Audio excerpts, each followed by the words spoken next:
Hey, it's been a minute. Somebody's getting a divorce. I don't know if you guys know that. Bobbi Althoff is getting a divorce, nation.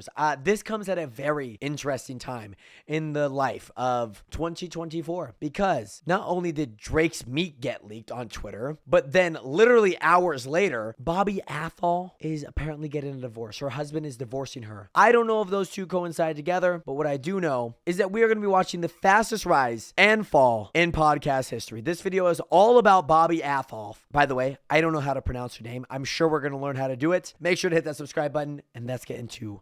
Here we go. Althoff is a name that has set these internet streets ablaze for around the last month or so. It all really started when she interviewed no other than comedian Funny Marco, who is well known for his deadpan, awkward style of humor, which is very popular in the modern era amongst comedians. And I like how they at least put that with Theo. I don't think Theo has what I would call deadpan humor. It's kind of like idiotic humor with like a peak of curiosity, like a hint of curiosity. I don't know who this guy is who she first interviewed, but it apparently set off everything for her. It's crazy. This clip from that interview kind of shows off what I'm talking about. Rip me out the plastic, I've been acting brand new. Rip me. How is this a real conversation? I literally just heard like 4 words that got jumbled up into one. And then she was like, huh? Rip me out the plastic, I've been acting brand new. You know what that is? What does that even mean? What does he say? Is that Nicki Minaj? So as you guys can see, there's not really much to it. It's just like an hour of this back and forth. An hour? A freaking hour of this back and forth? Mind you, that was basically 30 seconds worth of content. But times that by 120 times? Oh, God. Awkward banter. But like I said, this type of thing is very popular. I don't find it to be very funny, but a couple of these clips went absolutely viral. And after this, we would soon see her get the attention of Tyga, Drake. This is weird. I'm going back here. This is weird. Looking at it now, because Drake, he beat the white boy allegations that he's all been. This is just weird. Why are they in bed together like this? I get it for the podcast. He's got a little rose.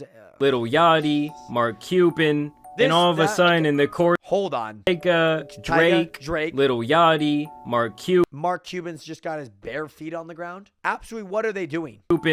And all of a sudden, in the course of like 30 days, she suddenly had one of the hottest podcasts on earth. Now, obviously, this led to a lot of people speculating that she could actually be the world's very first industry podcast plant. This is something that has been very common within the music industry, where an artist comes out and sees this astronomical rise, and suddenly they're getting featured. This song was so bad. I can't tell you. I'm not the biggest Taylor Swift fan now. I listened to a lot of music back then, but I might be a professional Taylor Swift hater at this point. And she did a song with Ice Spice of all people. Mind you, 2 different genres, 2 different styles, but shaking ass and taking Grammys. With some of the biggest artists on the planet, and basically just getting these opportunities and looks that people would not typically receive when they're first starting to get some buzz around their name. And this is where the term industry plant comes from, because people feel like there's somebody in the background pulling these different strings and controlling the career of this person to make them basically come out of nowhere and seem bigger than life.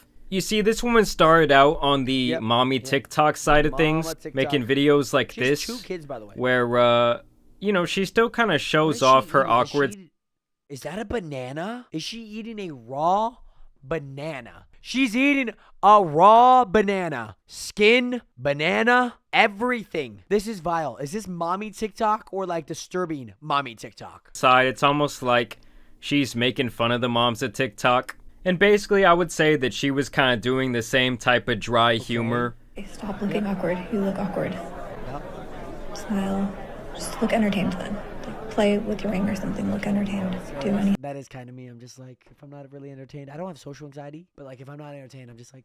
Let me just go to the bathroom. Maybe that'll be better. No. Okay. Wash your hands, but don't wash them too long. Make sure it's long enough that they know you washed your hands for the full time, but not too long. I don't really understand why people think this type of thing is funny, but then again, there's people who probably think the things that I find funny are completely idiotic. Obviously, in general, humor is one of the most subjective things on the planet. And so either way, she gets this Drake interview, and this is when she really started popping off. Not your type? Why would you say that as I'd do it. woman?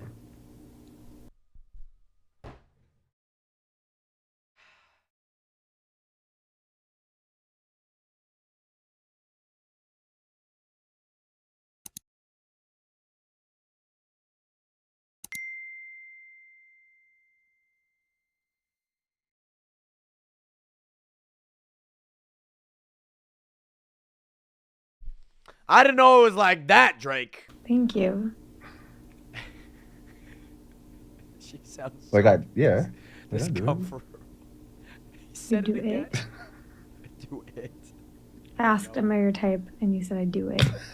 It's not funny.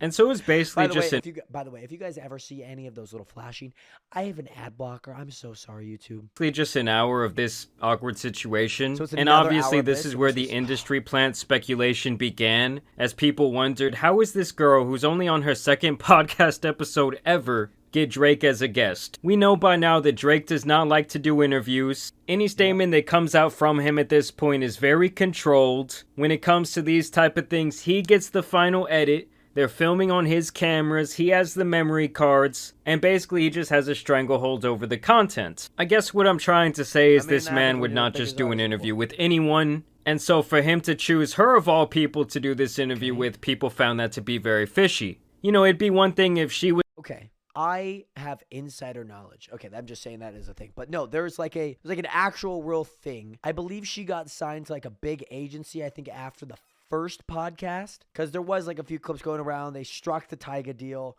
They struck then like, you know, Lil Yachty and this as well after Drake. And like, yes, there to this point, I don't know what that full timeline looks like, but I know she did get signed to a certain agency that has like a bunch of talent. One of those people happened to be actually Mark Cuban. And so I don't know if that also influenced some of the Drake side of things. I don't know. It's like a DJ Academics, who by the time he started his podcast Off the Record was already notorious for his work on Complex. Obviously, his YouTube channel had millions of subscribers and billions of views. He had already built this large fan base for himself, so it's not the craziest thing when he comes out with his podcast and gets some big time guest. Whereas her, on the other hand, just comes out of left field out of mommy TikTok, and all of a sudden within a month's time she has one of the hottest podcasts on the planet. And this is actually her side of the story when it comes to how she got Drake to do this interview. Drake liked one of the videos I had uploaded, and he followed me.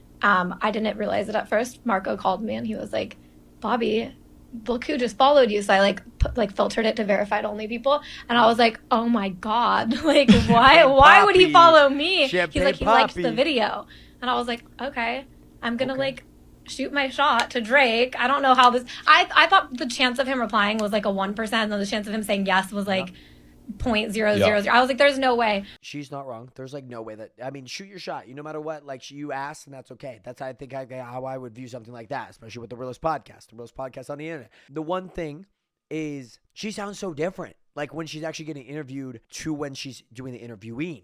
So I was like, come on my podcast. I said, when are you going to come on my podcast? I don't know and he why just was he said, game yeah, right away. he was ready to do it. I flew out there like I think 3 days later. Wow. And then you're off to the races. Now you can kind of get anybody you want. Yeah. So It's one been fun. one thing Obviously, people felt like this story was a whole lot of cap, and that there must have been someone behind the scenes that made this all happen. Here she goes into more detail about the Drake interview. But Drake gave me the social clips that I could use, and then he was like, which one are you gonna pick? I was like, I'll do this one. He's like, okay, let's just tease it. And like, obviously I'm gonna trust him, because my initial thing was like, I was just gonna upload the video to YouTube like I had always been doing. I had no strategy. I was on my own. I wasn't even like sure how to upload to Apple at all. I didn't know anything. I was like, I don't know how to even make this a real podcast. And I posted the thing. I got a message from Andrew at WME. He says, like, I'm part of the touring team. Can we talk? I said, okay, because I didn't know what I was doing. They signed with me that night, and then you just didn't meet with anybody else. You're just like, this guy. That guy called me. That guy's now my agent. That's my boss. I guess, I mean, like I said, there was an agency, so this does kind of make sense. It does recollect some things. It is also really funny that she literally doesn't even know how to upload on Apple. So there she says a day after she dropped this clip, apparently some talent agent sees it. He calls her up that night, and they sign this miraculous deal. No lawyers hired, no one looked at the contract. Nah, she just trusted this guy. And this is what DJ Academics had to say about WME, her talent agency. An agency that's never had any foothold in podcasting comes out with an individual that has the biggest guest. So she's with WME, William Morris Endeavors. That's what that stands for. That is pretty funny. William Morris.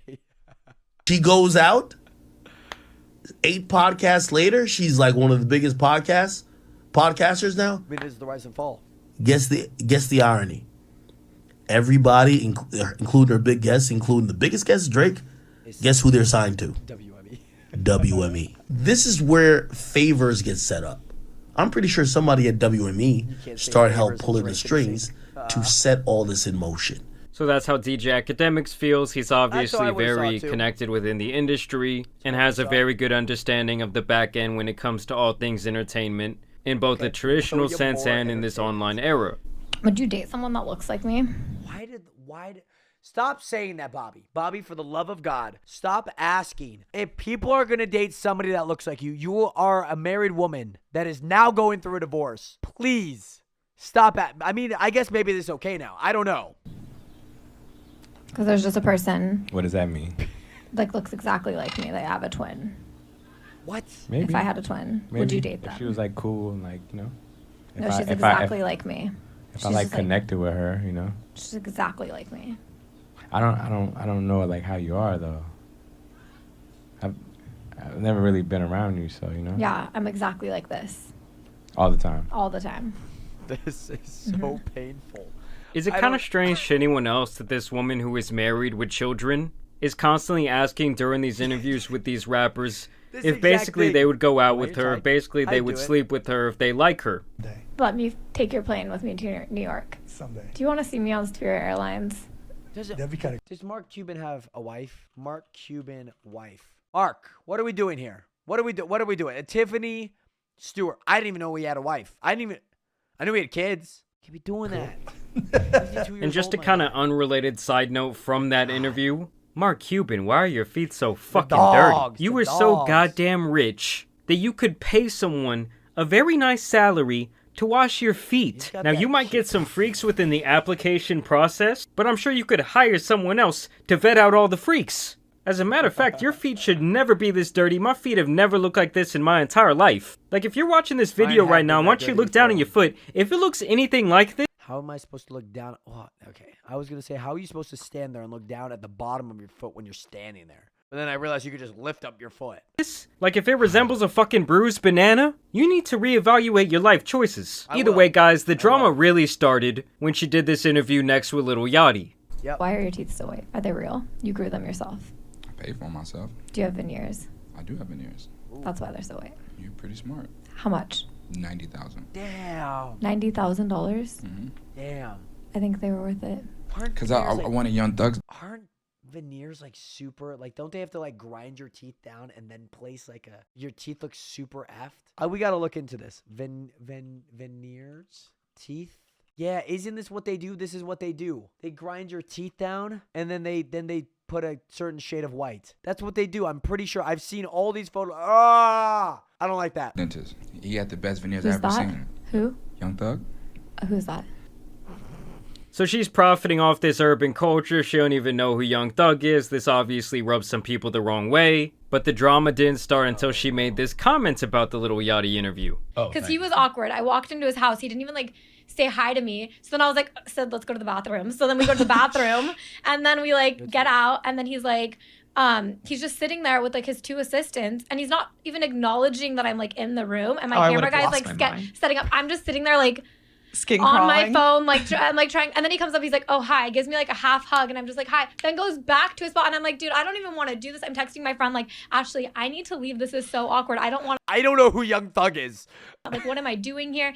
And then she's like, lean into this during the interview, like call it out. So then during our interview, I was able to be like, why did you do that? Like, why did you make me feel like that? Yeah, so it was actually really, it worked out. So after this clip went viral, people were basically saying that she was biting the hand that feeds her, saying that she was ungrateful. And people also questioned this, like, overall change in her temperament when she went on this show with Dave Portnoy and his crew versus the way she acts around these various rappers. I guess everyone's always playing a character, right? And if we got Bobbi over here, we got little Miss Bobbi Althoff. She's walking into a house of a pretty famous person in Little Yachty, and you just don't acknowledge her, I would call it out too. And essentially, there was a lot of negative commentary around her name. And then gasoline really got poured on that fire when she posted this video of herself at a Drake concert and it went viral.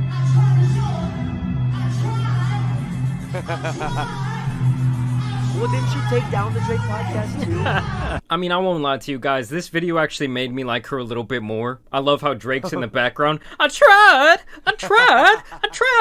Really trying to hype up the crowd. And she's just in there with this bold-faced expression after he literally gave her an entire career. So this was like double biting that hand that feeds you. Kind of saying like, hey, I came to your show and it was so shitty. I mean, I get why people would say that. But also, I think a lot of people, granted, there's probably some people that are like, oh, it's just an act. But like, I'm looking at this and I'm like, yeah, this is like funny because it's like, you know the history, you know the awkwardness. I do it, stuff like that. Podcast goes down. You go to a Drake concert and you're playing up the character. That I had no expression the entire time. And then people noted that after this concert, the two unfollowed each other on Instagram, and the interview was deleted from YouTube. So then people obviously started suspecting that these two have some serious beef. Dave Portnoy once again jumps in on the drama. Of course he does. Sylvana's like, I heard that Bobbi slept with Drake and is getting a divorce. So I asked her. I DM'd Bobbi. What? You asked her, did you sleep with Drake and are you getting a divorce? Yeah. She's like, I'm not commenting on that publicly. Wait, so you just outed her? Oh. You just outed her not public comment? And so that was the rumor going around, was that she smashed Drake backstage and that she'll now be getting a divorce from her husband. Well, she responded to, not gonna lie, they are getting a divorce, and this video was uploaded 5 months ago. So it might be true. Those claims via her Instagram story saying, I didn't even want to do this podcast, and she's talking about the podcast with Dave in the first place, and now so much negativity is coming from it. I'm going to leave it alone after this, but this is the uncensored DM between Dave and I. Here's this boy Dave getting the scoop saying, my girlfriend says you hooked up with Drake and got divorced. I am saying that is not true. And then she says, I'm not commenting publicly, but off the record, you're right, that is not true. And so at this point, we really don't know what the truth is surrounding this woman. We don't know necessarily what's real and what's fake when it comes to her whole story, her whole arc. She really likes to go with this idea that she's broke, that she's not making any sort of money off these podcasts, that everything has been organic up until this point, that she just was shooting her shot with Drake and he said yes. But as imagine Young Thug comes up here, she's like, yeah, that guy. Of right now, like if this ends up being her actual downfall, it has to be one of the biggest rises and falls that we've ever seen within the podcast space in this short amount of time. I mean, with podcasting in general, I feel like it's kind of a slow burn. It's not very often that you see someone come out with a podcast and it's just like a smash hit, even if said person is a celebrity or a big comedian or anything like that. But I want to know what you guys think about this situation. Yeah, let me know. Well, if we learned anything today, Nationers, that Mark Cuban has a wife and also might have hit on Bobbi Althoff. Bobbi's getting divorced and Drake's meat got leaked. I don't know if those two coincide, but in my head, they do. Subscribe.